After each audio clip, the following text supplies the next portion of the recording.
দেখো আমার প্রিয় সাকিবিয়ান ভাইরা বোনেরা, নববর্ষের জন্য রেডি হলাম, বেরোবার জন্যে অলমোস্ট সমস্ত কিছু রেডি। কিন্তু রকস্টার নিয়ে এরকম যখন একটা ধামাকা নিউজ আমাদের সামনে চলে এসেছে, তখন সেটার রিয়াকশন না করে বেরোবার প্রশ্নই উঠছে না। একটু পরেও বেরোতে পারবো, কিন্তু এই বিষয়টা তোমাদের সঙ্গে শেয়ার করা আগে প্রয়োজন। 30 থেকে 35% শ্যুট ইতিমধ্যে কমপ্লিট করে ফেলেছে রকস্টার টিম। ইয়েস, এ বাদেও আরও বিশেষ কিছু তথ্য, মানে এই সিনেমায় তারেক আনাম খান, রোজি সিদ্দিকী এনারা অভিনয় করছেন, আরও বেশ কিছু অভিনেতা অভিনেত্রীরা কাজ করছেন। এই সিনেমার মেন নায়িকা সাবিলা নূর, এছাড়াও আছেন তানজিয়া জামান, মিথিলা। আরও বেশ কিছু কিছু আপডেট একটু আগে চ্যানেল 24-এর তরফ থেকে আমাদের কাছে চলে এসছে। ডেফিনেটলি আমি সেটার রিয়াকশন করব, এবং চলো তোমরাও দেখো ভিডিওটা। So let's start the video.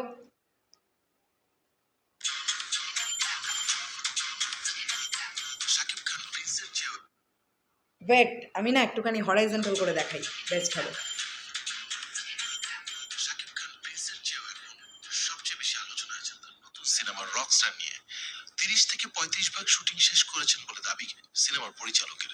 Shooting এ কঠিন পরিশ্রম করছেন ঢাকাই সিনেমার এই শীর্ষ নায়ক, তার সাথে ব্যস্ত সময় পার করছে পুরো রকস্টার টিম।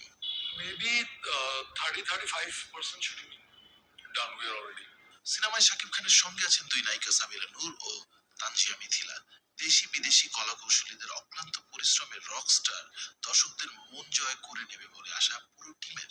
মেধাবী বেশ কিছু ক্রু আমাদের সঙ্গে কাজ করছে। Safia Sathi, wonderful costume designer, Tarek Bablu, wonderful production designer. এর বাইরে আমাদের চিফ এডি, ও ইন্ডিয়া থেকে এসছে, আয়ুষ চ্যাটার্জি।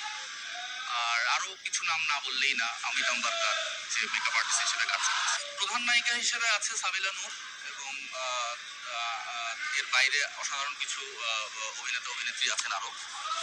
তানজিয়া জামান, মিথিলা, তারেক আনাম খান, রোজি সিদ্দিকী, এরকম মেধাবী বেশ কিছু ভেটারান অ্যাক্টর অ্যাক্ট্রেস আমাদের সঙ্গে কাজ করছেন।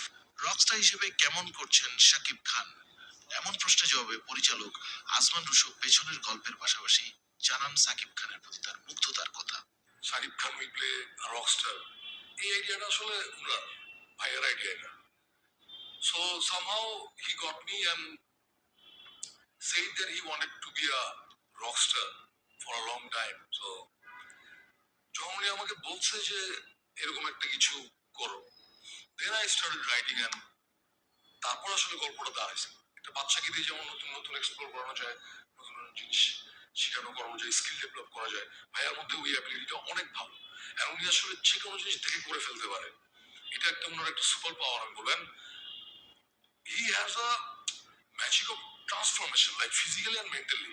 প্রিন্স নিয়ে হল মালিকদের হতাশার কোনো চাপ রকস্টার সিনেমাতে পড়বে কিনা, এমন প্রশ্নের জবাবে আজমান রুশো জানান তিনি তার সিনেমার রকস্টার ছাড়া অন্য কিছু ভাবছে না এখন। Right at this moment, I just want to focus on the film, on my film. আমার এখন লাইফে আসলে খাওয়া দাওয়া বা মানে নিজের ঘুম এগুলিতেই আমি ফোকাস করতে পারছি না।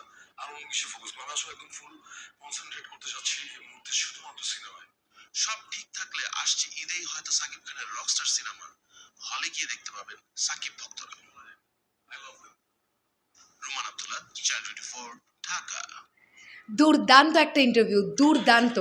অবশ্যই ধন্যবাদ জানাবো চ্যানেল 24-কে এত সুন্দর একটা ইন্টারভিউ আমাদের জন্য নিয়ে আসার জন্য। অ্যান্ড আমরা দেখতে পেলাম যে যেখানে বসে ইন্টারভিউটা দিচ্ছিলেন, মানে যিনি বললেন অমিত আম্বারকারের কথা, সাফিয়া সাথীর কথা, বা সাবিলা নূরের কথা, তার পেছনে অলরেডি কনসার্টের স্টেজ আমরা দেখতে পেলাম, লাইটিং আমরা দেখতে পেলাম, মানে শুটিং সেটে গিয়ে ওই ইন্টারভিউটা কালেক্ট করা। অ্যান্ড রুশো ভাইয়া যেখানে ইন্টারভিউটা দিচ্ছেন সেটা একটা রুম, আমরা বুঝতেই পারলাম। তো সব মিলিয়ে অনেকগুলো আপডেট পেলাম আমরা রকস্টারের, দারুণ লাগলো বিষয়টা। অ্যান্ড দুর্দান্ত প্রমোশন চলছে রকস্টার টিমের, এটাই তো আমরা চাই। মেগাস্টার শাকিব খানের ছবি অল টাইম থাকবে আলোচনায়। কেমন লাগলো এই ভিডিওটা তোমাদের, অবশ্যই কমেন্ট করে জানাও। টাটা।